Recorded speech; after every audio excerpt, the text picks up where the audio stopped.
Are you ready to unlock growth, build resilience, and confidently take the next step in leadership, career, and faith? Welcome to The Next Move. I'm Orvin Kimbrough, a CEO, author, and leader with a passion for helping people and organizations thrive. My journey from foster care to CEO has fueled my mission to help professionals scale their confidence, leadership, and influence through mindset shifts, expanded networks, and bold action. Each week, I'll share reflections ripped straight from my blog to inspire and empower you with actionable insights. Let's get started and make your next move your best move. Welcome back to The Next Move, where we explore reflections on faith, leadership, and personal growth to help you take your next step with purpose and confidence. Today, I'm reflecting on why we worry and how to let go. Have you ever had one of those sleepless nights where your mind just won't stop racing? I'm talking about the kind of night where one tiny worry spirals into a flood of what ifs. What if I'm not enough? What if I don't measure up? What if I fail? When I first started at the bank, that was me, lying awake at 2 or 3 a.m., my mind chasing every possible scenario. And I know I'm not alone in this. Worry is relentless. It creeps in when we least expect it, wrapping itself around our thoughts and pulling us into a cycle of anxiety about the unknown. Today, we're going to unpack this universal experience of worry, what it looks like, why it grips us so tightly, and how we can begin to let it go. I'll share personal stories, lessons I've learned, and some practical strategies that have helped me push through worry and find clarity. And we'll explore a simple but powerful truth from 1 Peter 5-7. Cast all your worries upon him, because guess what? He cares for you. So if you are feeling the weight of worry right now, stay with me. We're about to tackle it. Let's dive in. When I first stepped into my role at the bank, the sleepless nights came fast and often. I'd lay awake staring at the ceiling, stuck in a loop of questions. What if I'm not enough? Will I fit in? Can I prove myself? And perhaps the hardest one to confront, what's the next move? Does that sound familiar? Worry has this way of snowballing. It starts with one thought and suddenly feels like an avalanche of anxiety. But here's what I've learned. Worry thrives on the unknown.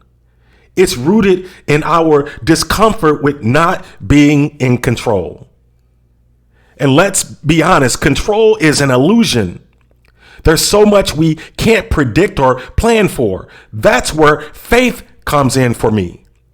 The words of 1 Peter 5-7 have anchored me in those restless moments. Cast all your worries upon him because he cares for you.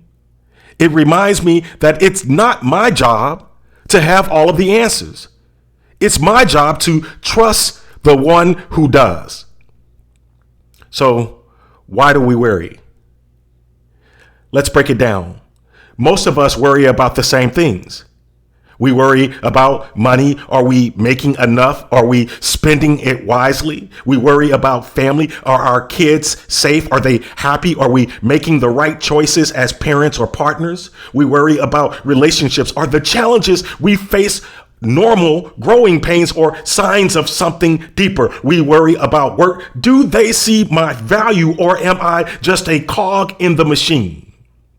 Worry creeps into every corner of life. I know because I've lived it, from worrying about getting into college to staying in college to wondering if my lack of connections would hold me back to questioning if I was enough in a new industry. Worry has been a constant companion. But here's the thing. Worry drains us. It doesn't just change the future. It only robs the present. Lessons in letting go.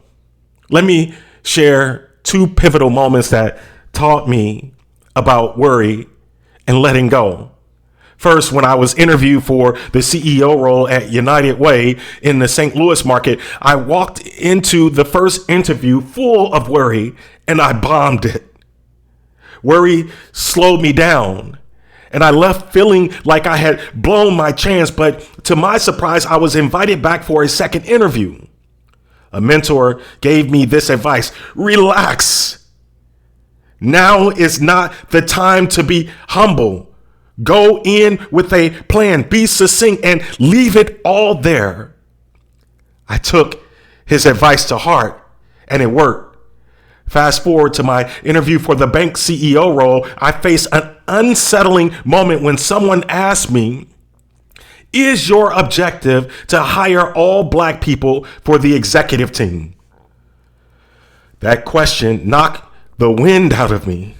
But instead of letting worry take over, I remember, give it to God. I responded with calm and confidence. I'm focused on hiring the right people. That moment reminded me that showing up and trusting Him to handle the rest is enough.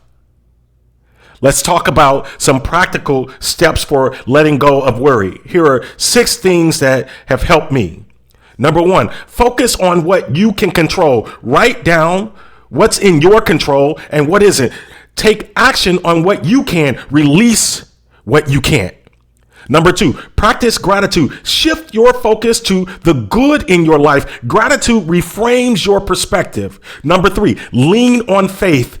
Lean on your anchor. Faith is your anchor. For me, that's God. For you, it could be a mentor. It could be mindfulness or another anchor. Number 4, pause and breathe. Slow down. Deep breathing grounds you in the present. Seek perspective is number 5. Will this matter in 5 days? Will it matter in 5 months? Will it matter in 5 years? Worry often inflates the importance of a moment. And number 6, surround yourself with the right voices. The right advice at the right time can make all the difference. Worry doesn't change the future. It only drains the present. So here's a challenge for you as I wrap up. Here's a challenge for you for this week. Write down one thing you're worried about. Take one small action toward resolving it and let it go. Remember, you're not meant to carry it alone. God's got it. Did you hear me? God's got it. So what's the one thing you're worried about today? And how can you begin to let it go? Until next time. Thank you for tuning in to The Next Move. I hope today's reflection inspired you to take the next step in your leadership, career, or faith journey.